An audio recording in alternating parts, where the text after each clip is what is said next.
What's up guys and welcome to Talk Dragon Ball, where I want to talk to you about anything, you guessed it, Dragon Ball. From Ball to Z and everything in between. I'm your host Kyokai1994. In this video I want to talk to you about what I think is arguably the most important object in the entire Dragon Ball universe. This is the object that makes the franchise possible in every single aspect, and over an entirety of a franchise they have done both amazing and terrible things for the universe and the lives of the characters that live inside of it.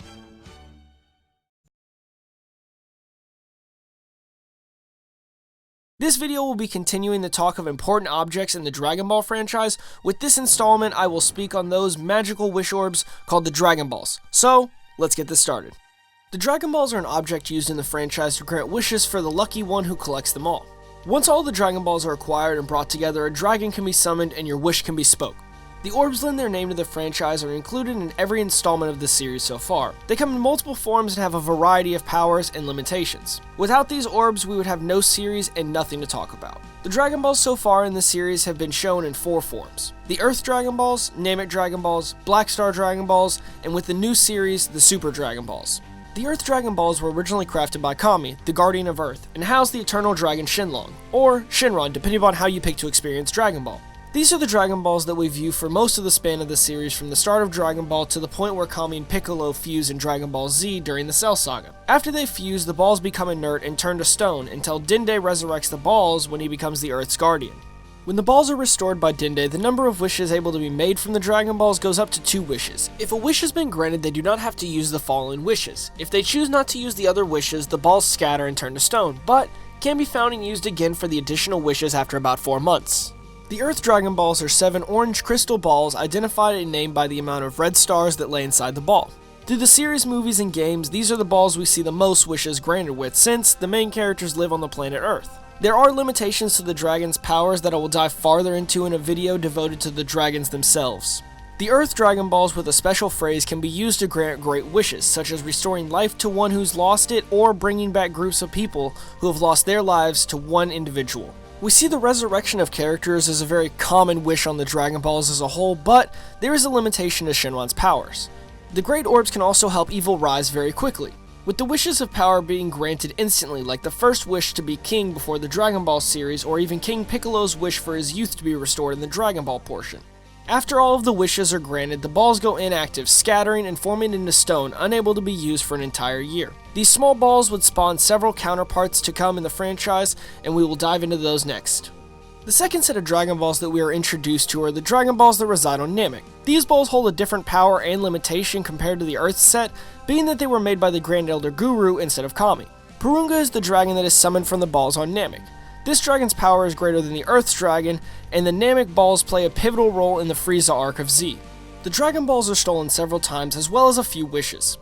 From wishing back fallen friends to wishing everyone off the planet during Goku's fight with Frieza to save the Namekians from the destruction, Namek's Dragon Balls were vital to Goku's defeating Frieza.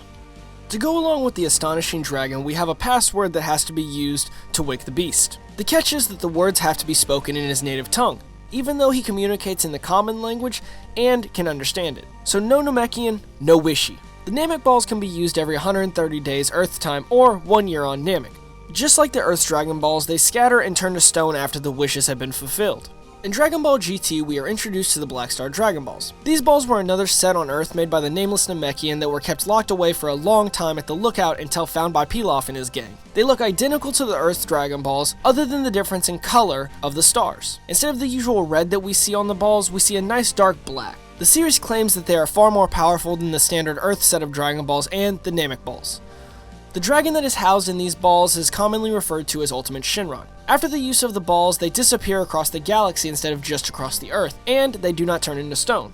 After the Black Star Dragon Balls are scattered, if they are not found in a year, the planet of origin that the wish was made on is destroyed. Once the balls are brought back to the planet, they can be immediately used. In the series, we see 2 wishes granted by the way of these balls, and they fuel a very Dragon Ball-esque arc of the series. In the recent series Dragon Ball Super, we have been introduced to so much in the ways of gods and other universes. The same can also be said about another set of Dragon Balls. These Dragon Balls, known as the Super Dragon Balls, are said to be able to grant any wish with no limitations.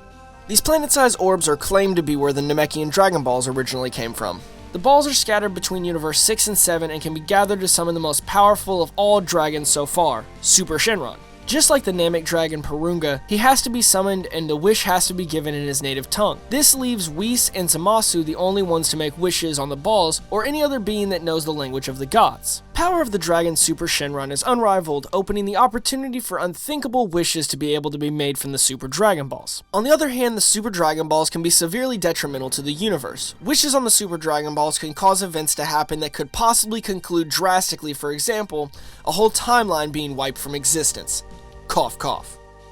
All of the forms of the Dragon Balls play a very important role in the series as it unfolds. Their powers play a big role in the characters' lives, but obtaining the Dragon Balls brings great danger to the possessor. Throughout the series, we see multiple examples of people's deaths being a direct result of them having the Dragon Ball, or some knowledge of the location of the Dragon Ball.